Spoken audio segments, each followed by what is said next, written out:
Hi, Andy Evans here. Welcome to part 30 of making a guitar in your garage. Okay, so I've had a terrible flu for the last 6 weeks, and I'm trying to figure out what's caused it. And I've got a feeling it's to do with my mask, my spray mask.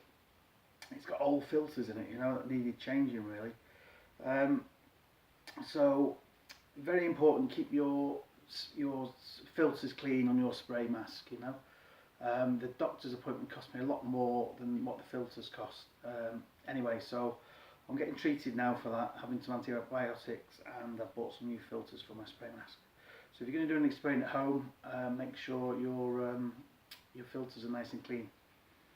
Okay, so the white guitar that I've been making, I've finally come up with a name for it. I've put it on the headstock with some gold marker pen. It's nice. A long time ago we used to use a letter set where you can get a transfer sticker, you know. At the moment I just bought one of these gold permanent marker pens, and I had a go at writing a name. So there it is, it's Aevo.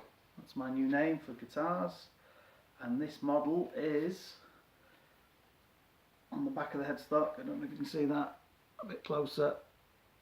Tvc15, and some of you out there will get that. Some of you will have to Google it. So this has been sanded down now with 500 grit sandpaper. It's ready for its final coat. It's got the dots in the side finally. So it's ready for a couple more coats to lacquer, and then it's finished. I'll leave it for a week or two, and the longer you leave it the better, you know. The lacquer hardens up and it sinks into the grain a little, and then I'll polish it. So I'll leave it as long as possible. I'll get the hardware ordered. Probably going to go for 2 EMG 89 pickups, shallow bridge here, shallow tuners. So that's that on its way. I've decided I'm going to keep making this shape, you know.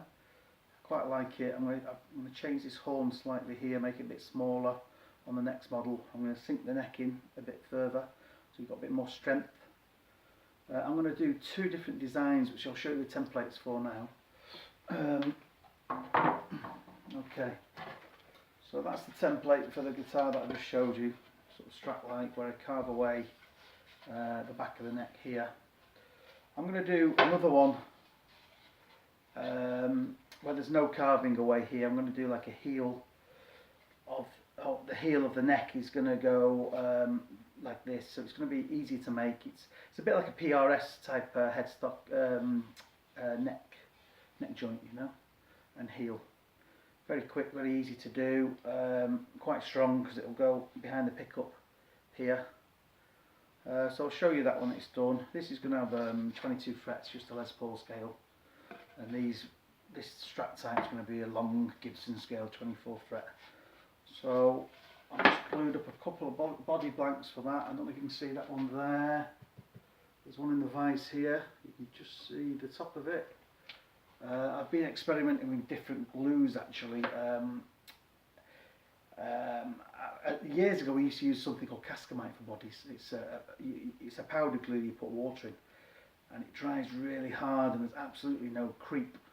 I don't know if you know what creep is. It's when it sort of moves like that, you know, the wood, the glues move. It doesn't come apart, but the glue can move around, you know, which you don't want on a guitar. You want it stuck on and not moving. So I'm going to experiment with Cascamite.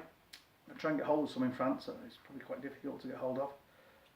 I've used polyurethane on these. I've used the D4 category glue that's suitable for underwater on boats. So they're not going to move anywhere. They're pretty solid. I can't get hold of the old glue that I used. Okay, so there's my planer. That's on its way. It's working. I'm just setting it up a little bit. The outfeed table was way off. I've sanded it down. I filed it down flat. That's the important bit. The outfeed table. That's like the back of your plane. You know, that's the bit that makes the wood flat. It's like a hand plane turned upside down. That's the back bit, and that has to be totally flat, which it wasn't. So I've done that, and I'm getting some nice joints now on the bodies.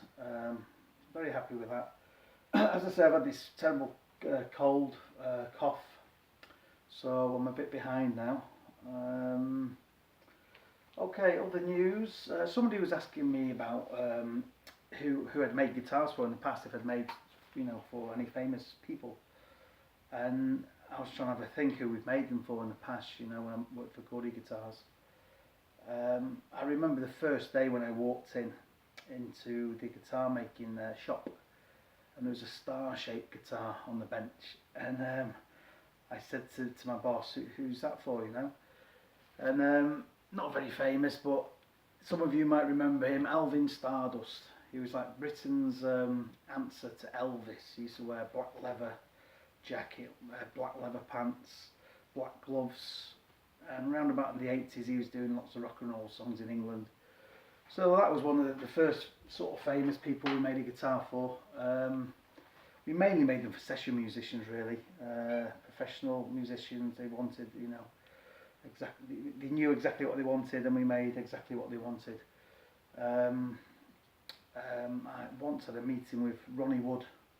We got invited to a pub in London after a guitar show, and I was trying to get a pint in the pub upstairs, and there was this guy behind me. He looked really scruffy, you know, and looked a bit like a tramp. And he put his hand up and just got served. You know, the barmaid served him before me, and I was thinking, who's this guy? Who's this scruffy guy? You know, pushing in, getting a pint before me. And I sat back. I eventually got my beer for me and my boss. Sat down, and he sat on the table next to us. This guy, and turned out it was Ronnie Wood from the Rolling Stones, and I didn't have a clue at the time. I was thinking, who's this tramp? You know, he had old scruffy jeans on and scruffy t-shirt. So, who else? Rick Astley. We made a guitar for him. A band called Magnum. They're like a heavy metal band.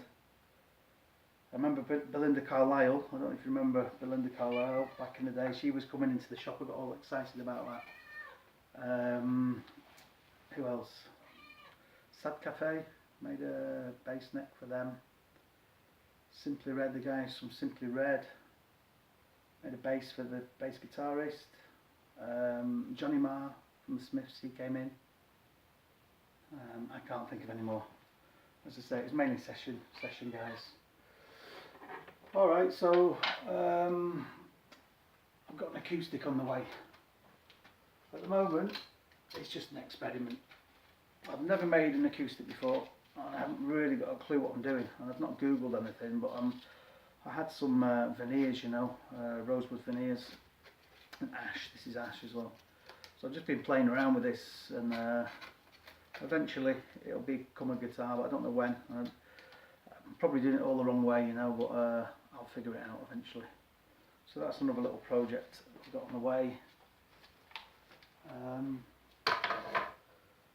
And I think that's it for now. Yeah, okay.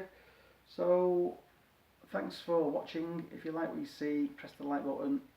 If you want to subscribe, the buttons, where is it? Down there somewhere. Okay, I'll see you next time.